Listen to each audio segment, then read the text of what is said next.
ದುಡುಕುದೇ ತಾಯಿ, ಸ್ವಲ್ಪ ವಿವೇಚನೆ ಇರಬೇಕಾಗಿತ್ತು. ಯಾರಿಗೆ? ನಿಮಗ? ನನಗೂ ಹೌದು, ನಿನಗೂ ಹೌದು. ಅಪ್ಪನನ್ನು ಬಿಡಬಹುದು, ಗಂಡನನ್ನು ಬಿಡಬಹುದು, ಅತ್ತೆ ಮಾವ ನೆಂಟರು ಸ್ನೇಹಿತರು ಅಷ್ಟ್ಯಾಕೆ ಪ್ರಪಂಚವನ್ನೇ ಧಿಕ್ಕರಿಸಿ ಬೆಟ್ಟ ಹತ್ತಬಹುದು. ಮಗುನ ಬಿಡೋದು ಕಷ್ಟನೇ.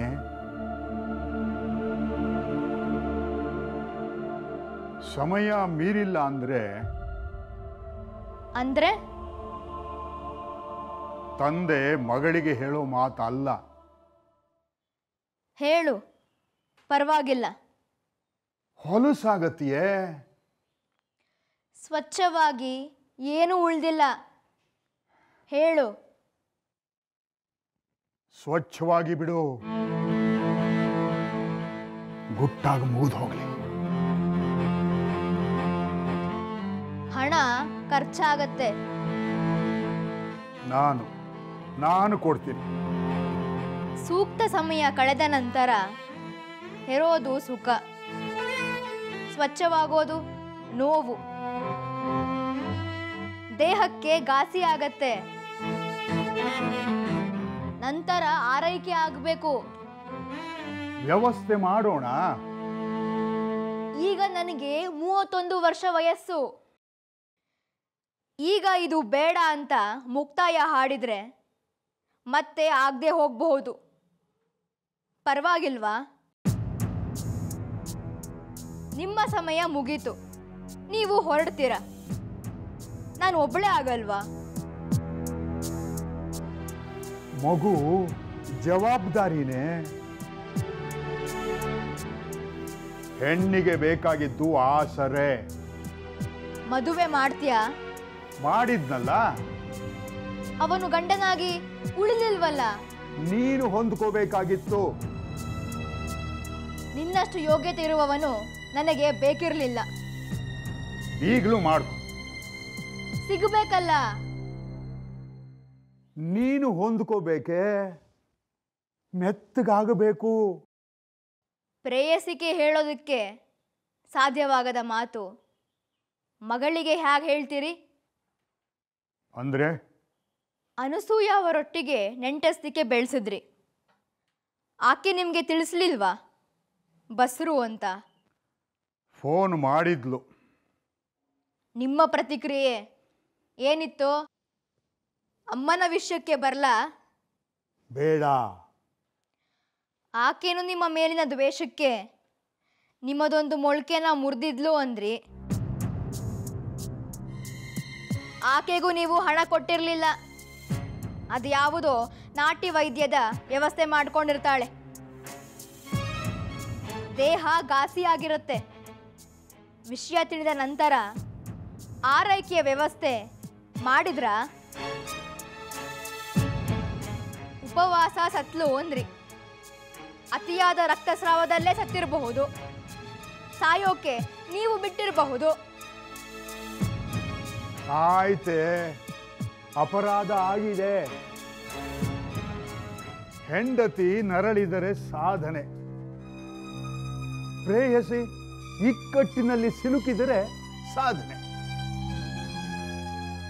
ಆದರೆ ಮಗಳು ನರಳಿದರೆ ಸೋಲು, ನೋವೇ. ಸಾಯ್ತಾ ಇದ್ದೀನಿ, ನೆಮ್ಮದಿ ಕೊಡು. ಅನುಸೂಯಾಗೆ ಒಂದು ವ್ಯವಸ್ಥೆ ಮಾಡು. ನಡು ನೀರಲ್ಲಿ ಕೈ ಬಿಡಬೇಡ. ಅಹಂಕಾರಗಳಿಗೆ ಒಂದು ಮಿತಿ ಇರಲಿ. ನಾನು ಮದುವೆ ಆಗಬೇಕು, ಆಗ್ತೀನಿ. ಆದರೆ ಸಚಿನ್ನೇ ಆಗ್ತೀನಿ. ಸದ್ಯಕ್ಕೆ ಅವನು ಅವನ ಲೋಕದಲ್ಲೇ ಇದ್ದಾನೆ. ಪ್ರಯತ್ನ ಮುಂದುವರಿಸ್ತೀನಿ. ಪಳಗಿಸೋಕೆ ಸಾಧ್ಯ ಆಗಬಹುದು. ಮಗುನ ನಾನು ಉಳಿಸ್ಕೋತೀನಿ. ನೀನು ನನಗೆ ಏನು ಉಳಿಸ್ತೀಯೋ ಅದ್ರ ಮೇಲೆ ಬದುಕ್ತೀನಿ. I am qualified. ಕೆಲಸ ಸಿಗಬಾರ್ದು ಅಂತಿಲ್ಲ. ಸಂಪಾದನೆ ಮಾರ್ಗ ಹುಡುಕೋತೀನಿ. ನಾನು ನಿನ್ನ ಮಗಳಲ್ಲ, ನನ್ನ ಅಮ್ಮನ ಮಗಳು. ಅವಳ ಹೆಸರನ್ನ ನಾನು ಕೆಡಿಸಲ್ಲ. ಇದು ಹೆಣ್ಣಿನ ಪ್ರಪಂಚ. ಗಂಡೇನಿದ್ರು ನಿಮಿತ್ತ. ಅನಸೂಯ ಇರ್ತಾರೆ. ಅರುಂಧತಿಗೆ ದುಂಬಾಲು ಬೀಳ್ತೀನಿ. ಸಚಿನ್ಗೆ ತಾಯಿ ಇದ್ದಾರೆ. ಆ ಹೆಂಗಸನ ಹುಡುಕ್ತೀನಿ. ಆಸ್ತಿ ಪಾಸ್ತಿ ವ್ಯವಸ್ಥೆ ನಿಮ್ಮ ಕೈಲಿದೆ. ಅಸಭ್ಯ ಬದುಕು ಬದುಕಿದ್ದೀರಿ. ಸಭ್ಯರಾಗಿ ಸಾಯಬಹುದೇನೋ. ಸಭ್ಯ ವ್ಯವಸ್ಥೆ ಮಾಡಿ ಹೋಗಿ. ನೀವು ನೆನ್ಪಲ್ಲಂತೂ ಇರ್ತೀರಿ. ರಾಮನದ್ದು ನೆನಪಿರುತ್ತೆ, ರಾವಣನದ್ದು ನೆನಪಿರುತ್ತೆ. ನೀವು ಏನಾಗಿ ನೆನಪಲ್ಲಿ ಉಳಿತೀರಿ ನೋಡಿ. ಸಾವಿನ ನೆನಪಿಗೆ ಆಚರಣೆ ಇರುತ್ತೆ. ಶೋಕಾಚರಣೆನ, ಸಂಭ್ರಮದ ಆಚರಣೆನ, ಅದು ನಿನ್ನ ಯೋಗ್ಯತೆ ಮೇಲಿದೆ.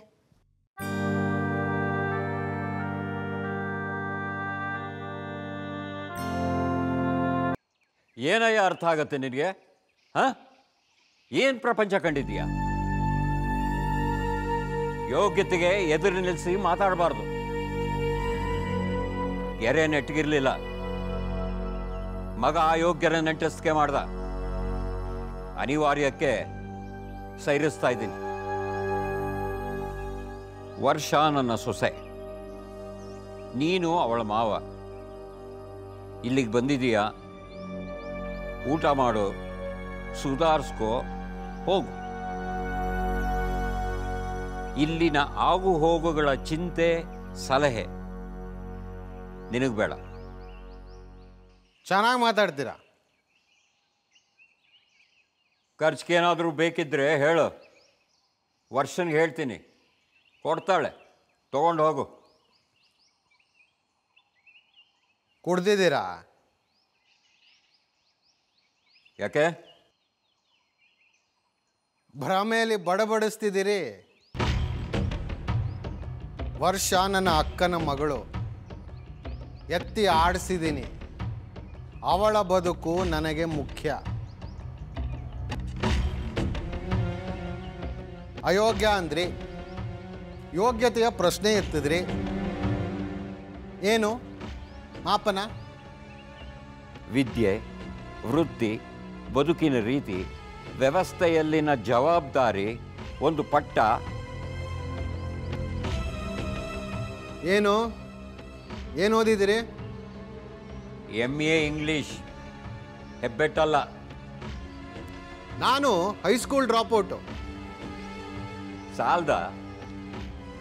ಏನು ಪ್ರಯೋಜನ? ವಿವೇಚನೆ ಇಲ್ವೇ? ಎಲ್ಲಂದ್ರಲ್ಲಿ ಸಹಿ ಹಾಕಿದ್ದೀರಿ. ನೋಡೋದು ಬೇಡವಾ? ಓದೋದು ಬೇಡವಾ? ಸಹಿ ಕಲಿತ್ರೆ ಸಾಲದು. ಎಲ್ಲಿ ಸಹಿ ಹಾಕಬೇಕು ಅದನ್ನು ಕಲಿಬೇಕು ಅಲ್ವಾ? ಇನ್ನೂ ವೃತ್ತಿ, ಧಾರಾವಾಹಿ ಪ್ರಪಂಚ, ಕತೆ ಹೇಳ್ಕೊಂಡು ಬದುಕಿದ್ದೀರಿ, ಕನಸುಗಳ ಹಂಚ್ತಾ ಬದುಕಿದ್ದೀರಿ. ಒಂದು ಸ್ಟೇಟಸ್ ಇದೆ. ನಾನು ಮಾಡ್ತಿರೋದು ಅದೇ, ಕತೆ ಹೇಳ್ಕೊಂಡು ಬದುಕಿದ್ದೀನಿ. ನಾನು ಹುಡುಕಿ ಮೋಸಕ್ಕೆ ಯೋಗ್ಯರಿಗೆ ಕತೆ ಹೇಳ್ತೀನಿ, ಬದುಕ್ತೀನಿ.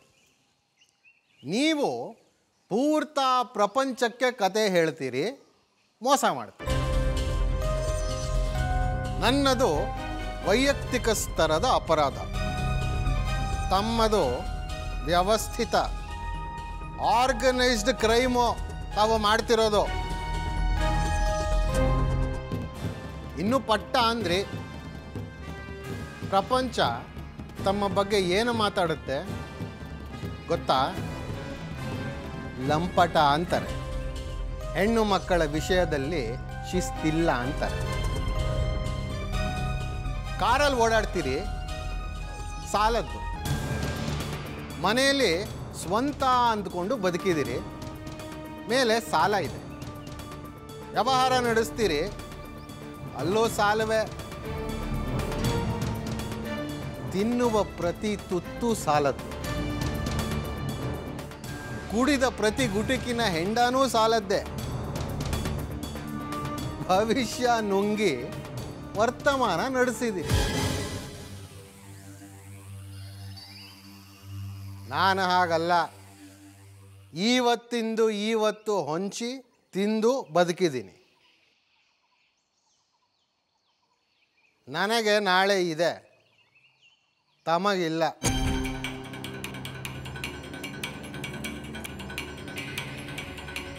ಈಗೇನು? ಈ ವಾಸದ ಮನೆಯನ್ನ ವರ್ಷಾಳಿಗೆ ಗಿಫ್ಟ್ ಮಾಡಿ. ನನಗೆ ನಾಳೆ ಇದೆ, ತಮಗಿಲ್ಲ.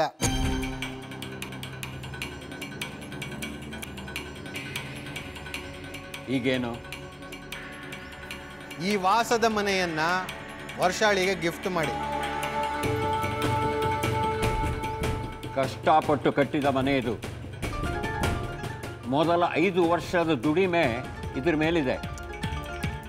ಉಳಿಸ್ಬೇಕು ಅಂತಾನೆ ಅಲ್ವಾ ಈ ಸಾಹಸ? ನಂತರ ವಾಸಕ್ಕೆ ಇರಿ, ಇಲ್ಲೇ ಇರಿ. ಸಮಸ್ಯೆ ಏನಿದೆ? ಸ್ವಂತ ಮನೇಲಿರೋದು ಬೇರೆ, ಸೊಸೆ ಮನೇಲಿರೋದು ಬೇರೆ. ಪತ್ರ ಚಿಟ್ ಫಂಡಲ್ಲಿದೆ, ಅಲ್ಲಿಗೆ ಪೋಸ್ಟ್ ಡೇಟೆಡ್ ಚೆಕ್ಸ್ ಕೊಟ್ಟಿದ್ದೀರಿ. ಚೆಕ್ಸು ಬೌನ್ಸ್ ಆಗಿದೆ. ಅವರು ನ್ಯಾಯಾಲಯಕ್ಕೆ ಹೋದರೆ ತಮಗೆ ಜೈಲಾಗತ್ತೆ. ವಾಸಕ್ಕೆ ಪಾಪ ತಮಗಾಗ ಮನೆಯೇ ಬೇಕಾಗಲ್ಲ. ಮನೆಯ ಮಾರುಕಟ್ಟೆ ಬೆಲೆ 5 ಕೋಟಿ ಇದೆ. ಆದರೆ ರಿಜಿಸ್ಟರ್ ಆಗೋ ನೋಟಿಫೈಡ್ ರೇಟಲ್ಲಿ 3 ಕೋಟಿ ಮಾತ್ರ. ಹೆಚ್ಚು ಕಮ್ಮಿಯಾಗಿ ಕೋರ್ಟ್ ಆದೇಶ ತಂದು ಅವರೇ ಮರೆದ್ರೆ 3 ಕೋಟಿ ಲೆಕ್ಕದ್ದು ದಕ್ಕತ್ತೆ, ಮಿಕ್ಕದ್ದು ಹೋಗತ್ತೆ. ಮೂಲ ಪತ್ರ ಅಲ್ಲಿದೆ, ದಾನಪತ್ರ ಮಾಡೋದು ಹೇಗೆ? ಅಲ್ಲಿಯ ಸಾಲ ನಾನು ತೀರಿಸ್ತೀನಿ. ಮೂಲಪತ್ರ ಬಿಡುಗಡೆ ಆಗುತ್ತೆ, ದಾನಪತ್ರ ಮುಗಿಸಿ. ತಾವು ಕಥೆ ಬರೆದಿದ್ದೀರಿ, ನಾನು ಬದುಕು ನೋಡಿದ್ದೀನಿ. ಹೆಚ್ಚು ಕಮ್ಮಿಯಾಗಿ ಚಿಟ್ ಫಂಡ್ನವರು ಕೇಸ್ ಹಾಕಿದ್ರೆ ಸುದ್ದಿ ಆಗುತ್ತೆ. ಅದಾಗ್ತಿದ್ದ ಹಾಗೆ ಎಲ್ಲ ಸಾಲಗಾರರು ಒಟ್ಟಾಗಿ ಅಮರ್ಕೋತಾರೆ.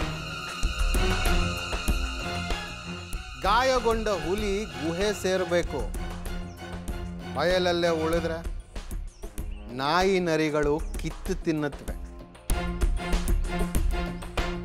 ಗುರುಗುಟ್ಟಿದ್ರೆ ಸಾಲದು, ರಟ್ಟೆಯಲ್ಲಿ ಶಕ್ತಿ ಇರಬೇಕು, ಪೆಟ್ಟಲ್ಲಿ ಬಲ ಇರಬೇಕು.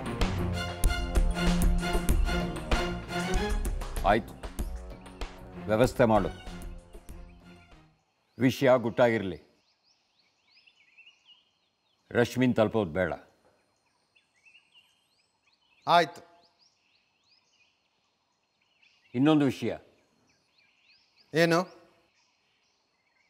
ನನಗೆ ಜ್ಞಾನ ಇದೆ, ವ್ಯವಹಾರ ಜ್ಞಾನ ಕಡಿಮೆ. ಈ ಥರದ್ದೇನಾದರೂ ಸಲಹೆ ಕೊಡೋದೇ ಆದರೆ ನನಗೇ ಕೊಡು. ವರ್ಷ ಹೇಳಿ ನಾನು ಒಪ್ಪದೆ ಅಂತ ಆಗೋದು. ನಾನು ಸಲಹೆ ಕೊಟ್ಟು ನನ್ನ ಜ್ಞಾನ ನಾನು ಹೇಳಿ ಆಯಿತು ಅಂತ ಆಗಬೇಕು. ಆಯ್ತು.